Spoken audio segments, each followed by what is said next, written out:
नमस्कार, करेन्ट न्युजमा स्वागत छ। म कृष्ण तिमल सिन्हा। सरकारले मौलिक हक अन्तर्गतको गोपनीयता सम्बन्धी विधेयक संसदमा पेश गरेको छ। यो विधेयकमा जे जस्तो प्रस्ताव गरिएको छ, यो विषय अहिले बहसमा छ। मुलुकमा वामपन्थीको सरकार बनेमा प्रेस तथा व्यक्तिको स्वतन्त्रतामाथि पनि हस्तक्षेप हुन्छ भन्ने आशंका व्यक्त भइराखेको बेला सरकारका तर्फबाट गृहमन्त्री रामबहादुर थापा बादलले यो विधेयक पेश गरेका छन्, जसमा कुनै पनि व्यक्तिको चरित्र वा सामाजिक प्रतिष्ठामा क्षति पुग्ने गरी निजको मन्जुरी बिना तस्बिर समेत खिच्न नपाउने व्यवस्था राखिएको छ। वैयक्तिक गोपनीयता सम्बन्धी विधेयकमा कसैले कुनै पनि व्यक्तिको चरित्र वा सामाजिक प्रतिष्ठामा क्षति पुग्ने गरी निजको मन्जुरी बिना जानी निजको तस्बिर खिच्न वा निजलाई बदनाम गर्ने नियतले निजको तस्बिरसँग अरू कसैको तस्बिर राखेर अर्को बनाउन नपाउने व्यवस्था पनि गरिएको छ। एक व्यक्तिको तस्बिरको केही अंश अर्को व्यक्तिको तस्बिरको अर्को अंशसँग मिलाई अर्कै तस्बिर बनाउन, प्रकाशन गर्न वा सार्वजनिक गर्न गराउनका लागि नहुने व्यवस्था विधेयकमा गरिएको छ। संविधानले आम सञ्चार माध्यमलाई दिएको पूर्ण प्रेस स्वतन्त्रता गोपनीयता सम्बन्धी विधेयकसँग पुरै बाजिएको छ। यो अवस्थामा अब संविधानको धारा 19 मा उल्लेखित समाचार, सम्पादकीय, लेख, रचना वा अन्य सामग्री प्रवाह गर्न र छाप्नु पूर्व प्रतिबन्ध लगाउन नपाइने व्यवस्था के हुन्छ? प्रश्न उठेको छ। प्रकाशन वा प्रसारण गरेपछि सञ्चार संस्था बन्द, दर्ता खारेज, उपकरण जफत अनि अवरोध गर्न नहुने व्यवस्थाको सम्मान अब हुन्छ कि हुँदैन? किनकि सरकारले गोपनीयताको हक कार्यान्वयन गर्न बनाएको यो विधेयकमा वैयक्तिक सूचना भन्दै राज्यको ढुकुटीबाट तलब सुविधा पाउने, सार्वजनिक पद धारण गरेका व्यक्तिको शैक्षिक प्रमाणपत्र, आपराधिक पृष्ठभूमि र फौजदारी कसुरमा पाएको सजाय, कसुर भुक्तान गरेको विवरण, विवादित व्यक्तिको चरित्र, राजनीतिक आबद्धतामा समेत टीका टिप्पणी गर्न नपाइने प्रावधान राखेको छ।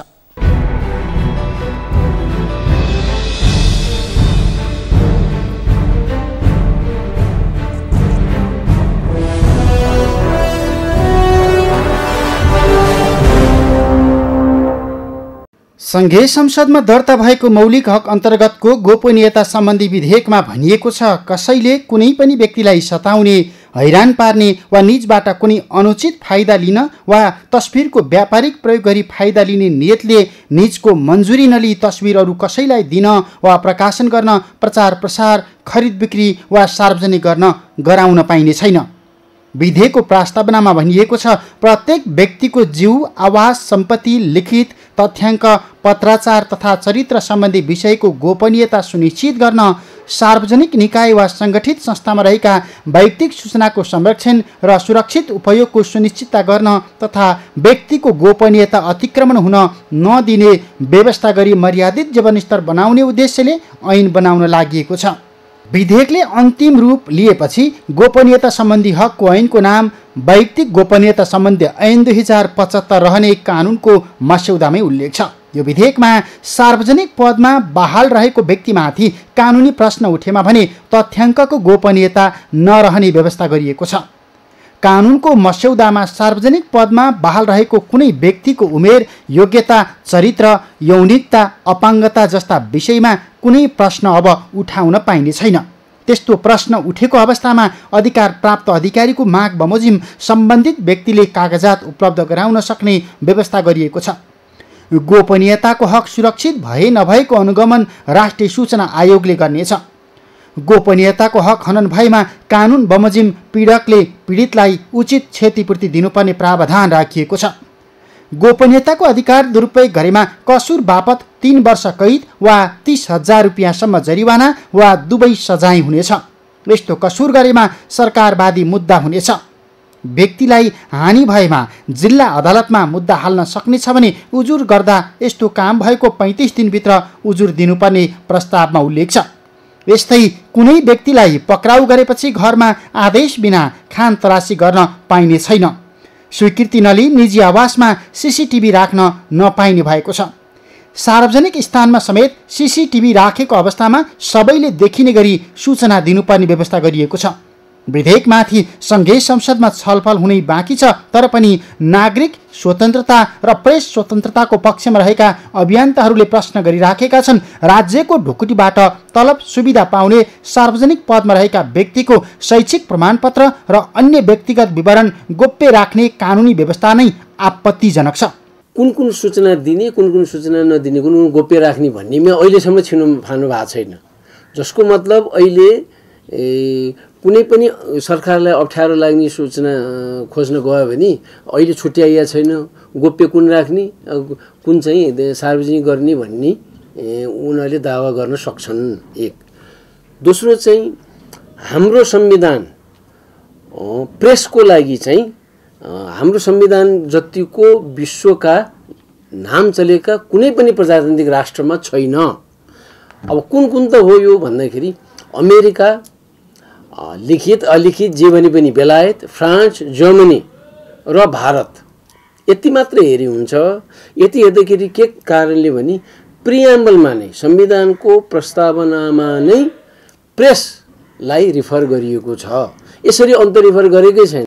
सरकारले संसदमा दर्ता गरेको वैयक्तिक गोपनीयताका सम्बन्धमा व्यवस्था गर्न बनेको विधेयकमा सार्वजनिक पदमा कार्यरत रहेको जानकारी, पद, कार्यालयको फोन, इमेल, हस्ताक्षर गर्ने व्यक्तिको नाम, कामको विवरण, सेवा शर्त बाहेक सबै सूचना व्यक्तिगत मानिने विधेयकमा उल्लेख छ। अर्थात् मोबाइल नम्बरदेखि निवासको नम्बर समेत माग्नका लागि र दिनका लागि ऊ बाध्य हुने छैन। यस्तै जात, जाति, नागरिकता, जन्म, उत्पत्ति, धर्म, वर्ण, वैवाहिक स्थिति, शैक्षिक उपाधि, ठेगाना, फोन, इमेल, राहदानी, नागरिकता, सवारी चालक अनुमति पत्र, मतदाता परिचय पत्र समेत अब गोप्य रहने वैयक्तिक सूचना मानिएको छ। कसैलाई पठाएको र प्राप्त गरेको पत्र, औँठा छाप, हस्तरेखा, आँखाको रेटिना, रगत समूह, बायोमेट्रिक सूचना, आपराधिक पृष्ठभूमि, फौजदारी कसुरमा सजाय पाएको वा कसुर भुक्तान गरेको विवरणलाई समेत अब गोप्य व्यक्तिगत सूचनाका रूपमा विधेयकमा राखिएको छ। विधेयक जस्ताको त्यस्तै पारित भएमा जेल सजाय भुक्तान गरिसकेका व्यक्तिको आपराधिक पृष्ठभूमि समेत सञ्चार माध्यममा प्रकाशन प्रसारण गर्न पाइने छैन। अर्थात् भ्रष्टाचार गरेर सजाय काटिसकेको व्यक्तिलाई भ्रष्टाचारी अथवा अपराध गरेका व्यक्तिलाई पूर्व अपराधी लगायतका कुनै पनि शब्द अब प्रयोग गर्न पाइने छैन। यस्ता सूचना सार्वजनिक रूपमा प्रशोधन गराइए दण्डनीय मानिनेछ। अदालत र अधिकार प्राप्त अधिकारीको आदेशमा पाइने त्यस्ता वैयक्तिक विवरण अनि सूचना जुन प्रयोजनका लागि सङ्कलन वा प्राप्त गरेको हो त्यही प्रयोजनमा बाहेक अन्यथा प्रयोग गर्न पाइने छैन। यो कानुन बनेर कार्यान्वयनमा आएमा सूचनाको हक सम्बन्धी ऐनका अधिकांश व्यवस्था कुण्ठित हुने अवस्था छ। सूचना पब्लिकलाई एकदम सजिलो किसिमले उपलब्ध गराउनुपर्छ। यस्ता बाधा अड्चनै भन्छु म त यतिका तह राख्नै हुन्न। किनभने दिन नचाहे नि किन माग्न आउलान्, कोही चाहिँ जे पनि माग्न आउलान्, ती धर्ना कसलान्, यस्तो आर्गुमेन्ट दिइरहेछन्। नेपाल सरकारका कर्मचारीहरूले नै मन्त्रालयहरूमा भने मैले सुनेको छु, कहाँ हुन्छ यसरी राख्नुपर्छ भनेर भने हुँदैन। मैले अघि भनिहालेँ नि, अर्कोको मन जित्नलाई नै गाह्रो हुन्छ नि, तर अब नेताहरूले त जित्नु पर्यो नि। त्यस्तै सूचना पनि अब अरूले खोज्छन् त दिनु पर्यो हामीले है। र फेरि अहिले टेक्नोलोजीको कारणले त्यतिको गाह्रै छैन। ल तपाईँलाई हामी पठाइदिन्छौँ भनेर दिनुहोस् त मेलिङ एड्रेस, हामी पठाइदिन्छौँ भनेर। उसको चाहिँ मेलिङ एड्रेस छैन भने पनि तपाईँ भन्नुहोस् फलानु साइबर क्याफेको लिएर आउनुहोस्, ती नै पठाइदिनुलाई भने नि हुन्छ। कोहीको चाहिँ यहाँ यतिजनाको यति करोडको छ भने पनि रियल एक्सेस त धेरै कम नेपालीको छ है, त अर्को ठाउँमा पठाइन्छ उसले। ल तपाईँ भन्नुहोस् ठेगाना दिनुहोस् भनेर भन्दाखेरि यो चाहिँ साह्रै कमजोरी हो। अरूले भन्लान् भन्ने पनि हेर्का राखिन्छन्। मनमा साँच्चीकै व्यवहारमा हामी उतार्नुपर्छ यो सूचनाको हक भन्ने नलागे पनि उहाँहरूलाई भन्लान् भन्ने पनि डर रहेछ। अब उपरान्त सम्बन्धित व्यक्तिबाट अनुमति नलिई कसैको पारिवारिक तथ्याङ्क सङ्कलन गर्न पाइने छैन। विधेयक अनुसार अब कुनै व्यक्तिको चरित्र आचरणमा प्रश्न उठाएमा त्यो दण्डनीय हुनेछ। अर्थात् भ्रष्टाचारीलाई भ्रष्टाचार भनेमा पनि जेल जानुपर्नेछ। विधेयकमा भनिएको छ, रात बिताउने गरी बसेको घर, अपार्टमेन्ट, होटल, रिसोर्ट, लज, पाहुनाघर, शिविरको कोठामा अब प्रहरीले प्रयोजन बिना लिखित सूचना नदिइकन खानतलासी गरेमा पनि त्यो दण्डनीय ठहरिनेछ। प्रहरी र अधिकार प्राप्त व्यक्तिको आवासमा प्रवेश गर्दा परिवारका सदस्यको गोपनीयता भङ्ग हुने गरी प्रवेश र खानतलासी गर्न अब नपाउने प्रावधान विधेयकमा राखिएको छ। कुनै पनि व्यक्ति उसको घर बाहिर पक्राउ परेको अवस्थामा पनि घरमा खानतलासी गर्न पाइने छैन। खानतलासी गर्नु पर्ने मनासिब कारण भएमा त्यस्ता प्रयोजनका लागि अधिकार प्राप्त अधिकारीको छुट्टै आदेश अब लिनुपर्नेछ। यस्तै सरकारले व्यक्तिगत आवासमा सीसीटीभी क्यामेरा जडान गर्न समेत अब नपाइने प्रस्ताव गरेको छ। कसैले कुनै पनि व्यक्तिको मन्जुरी बिना आवासमा वा त्यस्तो आवास प्रयोगकर्तासँगको सम्बन्धित व्यक्तिगत सूचना सङ्कलन हुने गरी सीसीटीभी क्यामेरा जडान गर्न वा गराउन हुँदैन। सार्वजनिक स्थलमा सीसीटीभी जडान गर्दा पनि सूचना दिनुपर्छ विधेयकमा भनिएको छ।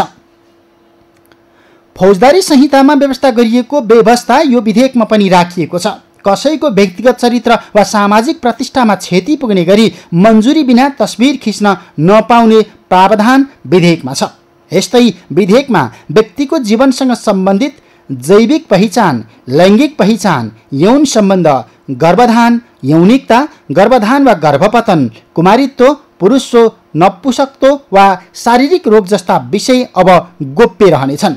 अर्थात् कुनै पनि व्यक्तिको जन्मका सन्दर्भमा, नागरिकताका सन्दर्भमा, शैक्षिक योग्यताका सन्दर्भमा अब कसैले पनि प्रश्न गर्न पाउने छैन। यी सबै गोप्य रहनेछन्। अब कुनै पनि सार्वजनिक पदमा रहेको व्यक्तिको बैंक खाताका विषयमा, सम्पत्तिका विषयमा समेत खोज तलास गरेमा 3 वर्ष जेल जानुपर्नेछ। दाम्पत्य जीवनका क्रममा पति र पत्नीका बीचमा मात्र जानकारी हुने एक अर्काको गोपनीयतासँग सम्बन्धित विषय दाम्पत्य जीवनमा पति अनि पत्नीका बीचमा मुद्दा चलेको अवस्थामा बाहेक गोप्य हुने प्रस्ताव गरिएको छ। मन्जुरी नलिई व्यक्तिको जिउमा खानतलासी लिन नपाउने प्रस्ताव मस्यौदामा छ। तर सबैतिर प्रश्न अहिले उठिराखेको छ, सार्वजनिक पद धारण गरेका व्यक्तिका सूचना गोप्य हुने कि नहुने? प्रस्तावित प्रावधान समाचार सङ्कलनका सन्दर्भमा पत्रकारलाई कुन हदसम्म लागू हुने? यसले समग्रमा वाक तथा प्रेस स्वतन्त्रतालाई कहाँ पुर्याउँछ? अथवा व्यक्तिको सार्वजनिक सरोकारका विषयमा जानकारी लिन पाउने, जानकारी राख्न पाउने अधिकारलाई यसले कुन हदसम्म कुण्ठित गर्छ? बहसमा आएको छ।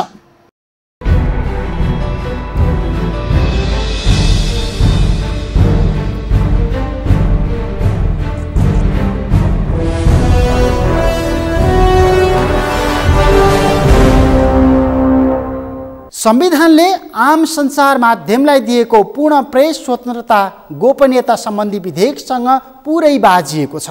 यो अवस्थामा अब संविधानको धारा 19मा उल्लेखित समाचार सम्पादकीय लेख रचना वा सामग्री प्रवाह गर्न अनि छाप्नु पूर्व प्रतिबन्ध लगाउन नपाइने व्यवस्था के हुन्छ? प्रश्न उठेको छ। प्रकाशन वा प्रसारण गरेपछि सञ्चार संस्था बन्द, दर्ता खारेज, उपकरण जफत अनि अवरोध गर्न नहुने व्यवस्थाको सम्मान अब गर्ने कि नगर्ने?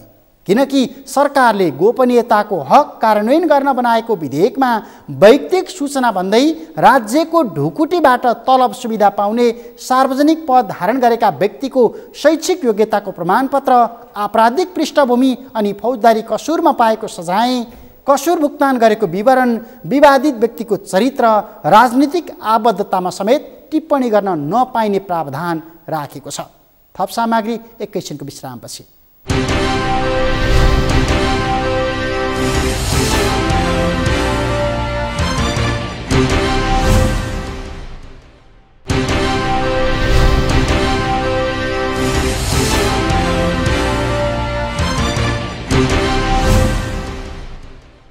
विश्रामपछि करेन्ट न्युजमा स्वागत छ। आज हामी संविधानको बाध्यकारी व्यवस्था अनुसार मौलिक हक सम्बन्धी कानुन निर्माणको चरणमा रहेको सरकारले संसदमा दर्ता गरेको गोपनीयताको हक सम्बन्धी विधेयकका विषय केलाइरहेका छौँ। संसदमा दर्ता भएको यो विधेयकले सरकारी निर्णय प्रक्रियामा पेशागत वा विशेषज्ञको राय दिने व्यक्तिले त्यस्तो प्रक्रियामा व्यक्त गरेको राय वा धारणालाई समेत वैयक्तिक विवरणमा वर्गीकरण गरेर सूचनामा रोक लगाउन खोजेको छ।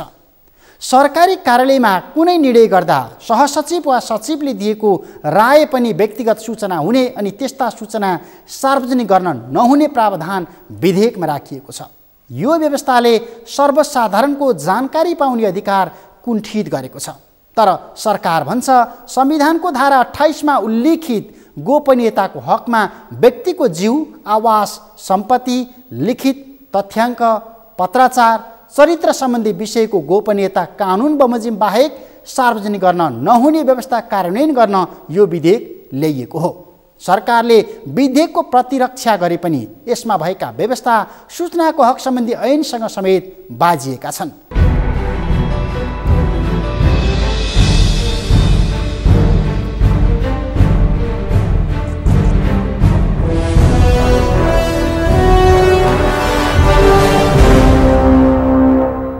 अलि जटिलताहरू पैदा भएको छ। जस्तो नेपाल थुप्रै अन्तर्राष्ट्रिय सन्धि सम्झौता, खास गरी नागरिक तथा राजनीतिक महासन्धि जुन छ अधिकार प्रत्याभूति गर्ने सन्दर्भमा, त्यो प्रत्याभूति गरिएको विषय नेपाल पक्ष राष्ट्र भई थुप्रै अन्तर्राष्ट्रिय फोरमहरूमा जुन यसले प्रतिबद्धता जनाएको छ र अलिकता प्रोग्रेसिभ कन्स्टिट्युसन जसलाई हामीले भन्यौँ 2015 को, त्यसले गरेको प्रावधान गोपनीयताको हकको, खुला समाजको, सूचनाको हकको, अभिव्यक्ति स्वतन्त्रताको पाटो, मिडिया राइट्सका कुराहरूलाई अलिकता आफैले प्रतिबद्धता जनाएको डकुमेन्ट, लिगल डकुमेन्टसँग चाहिँ अलिकता यो बाजिएको देखिन सक्छ। बाजिएको कहाँ भने स्वतन्त्र मिडियाको रोललाई खुम्च्याइएको छ।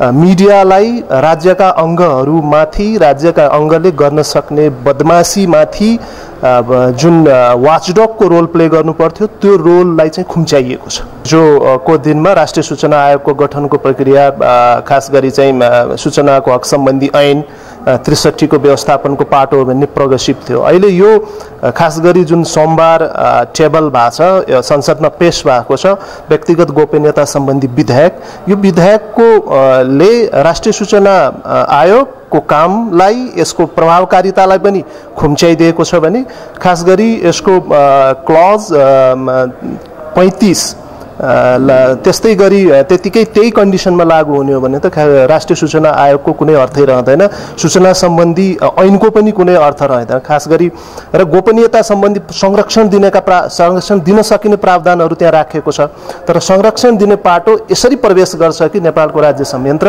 व्यक्तिको गोपनीयताको हक सम्बन्धी जुन प्रावधान छ, हाम्रो संवैधानिक प्रत्याभूति छ, त्यहाँ पनि प्रश्न उठ्छ, अन्तर्राष्ट्रिय प्रावधानमा पनि प्रश्न उठिरहेको छ। त्यसैले यो सबै के देखिन्छ भने आफूसँग राजनैतिक रूपमा त्यस्ता प्लेटफर्महरूमा नजिक भएका सङ्घ संस्था र त्यो विचार राख्ने व्यक्तिहरूको बीच र संस्थाहरूको बीचमा मात्रै छलफल चलाउने, अलिकता इन्डिपेन्डेन्ट किसिमको, स्वतन्त्र किसिमको एनालाइसिस विश्लेषण गर्न सक्ने समुदाय विज्ञहरूको बीचमा चाहिँ खास गरी मिडिया राइट्स पर्सपेक्टिभबाट, अभिव्यक्ति स्वतन्त्रताको संरक्षणको पर्सपेक्टिभबाट बहस नचलाइएका कारणले चाहिँ यसमा रिभिजन त अनिवार्य छ, नभए यसको एकदमै विरोध हुन्छ। अन्तर्राष्ट्रिय समुदायले पनि यसलाई एक्सेप्ट गर्दैन। अन्तर्राष्ट्रिय समुदायको भूमिका के हुन सक्छ? अब के लबी गर्ने हो। अन्तर्राष्ट्रिय संस्थाहरूले लबी थालेका छन्। जस्तो मैले नेतृत्व गरिरहेको मिडिया एक्सन नेपाल थुप्रै अन्तर्राष्ट्रिय संस्थाहरूसँग हामी मिलेर काम गर्छौँ। Article 19 Committee to Protect Journalist, गत हप्ता मात्रै कमिटी टु प्रोटेक्ट जर्नलिस्टले मिडिया एक्सन नेपालले नै दिएको विश्लेषणका आधारमा सन् 2015 पछि अहिले पहिलो पटक सिपिजेले चाहिँ नेपाल अलर्ट भनेर जारी गरेका छ र उनीहरूले सरकारसँग पनि त्यो किसिमको लबी गरिरहेका छ। अब यसमा संयुक्त राष्ट्र सङ्घको भूमिका महत्त्वपूर्ण हुन सक्छ।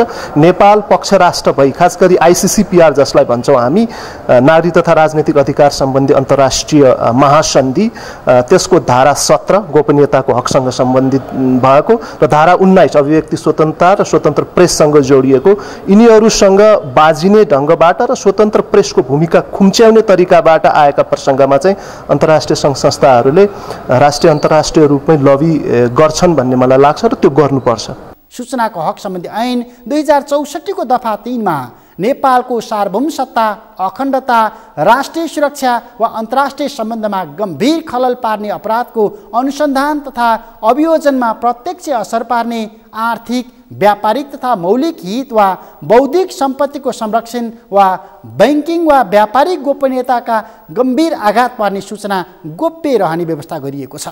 यस्तै विभिन्न जात जाति वा सम्प्रदायको बीचको सुसम्बन्धमा प्रत्यक्ष खलल पार्ने र व्यक्तिगत गोपनीयता र व्यक्तिको जीव, ज्यान, सम्पत्ति, स्वास्थ्य र सुरक्षामा खतरा पुर्याउने सूचना प्रवाह गर्न नहुने व्यवस्था छ। तर अहिले सरकारले सार्वजनिक पद धारण गरेका व्यक्तिको सार्वजनिक चासोको सबै सूचना गोप्य रहने व्यवस्था प्रस्ताव गरेको छ। यो राज्यका काम कारबाही लोकतान्त्रिक पद्धति अनुसार खुल्ला अनि पारदर्शी हुनुपर्ने मूल्य र मान्यता विपरीत छ। हरेक सूचनालाई वैयक्तिक सूचनाका रूपमा परिभाषित गरियो भने सार्वजनिक पद धारण गरेका व्यक्तिका हरेक जानकारी गोप्य रहनेछन् अनि राज्य कहिल्यै लोकतान्त्रिक अनि लोक कल्याणकारी बन्ने छैन। हवस् त, करेन्ट न्युजका आजको समय सकियो। भोलि फरक विषयका साथ उपस्थित हुने नै छौँ। नेपालको पहिलो न्युज च्यानल सगरमाथा टेलिभिजन हेर्दै गर्नुहोला। नमस्ते।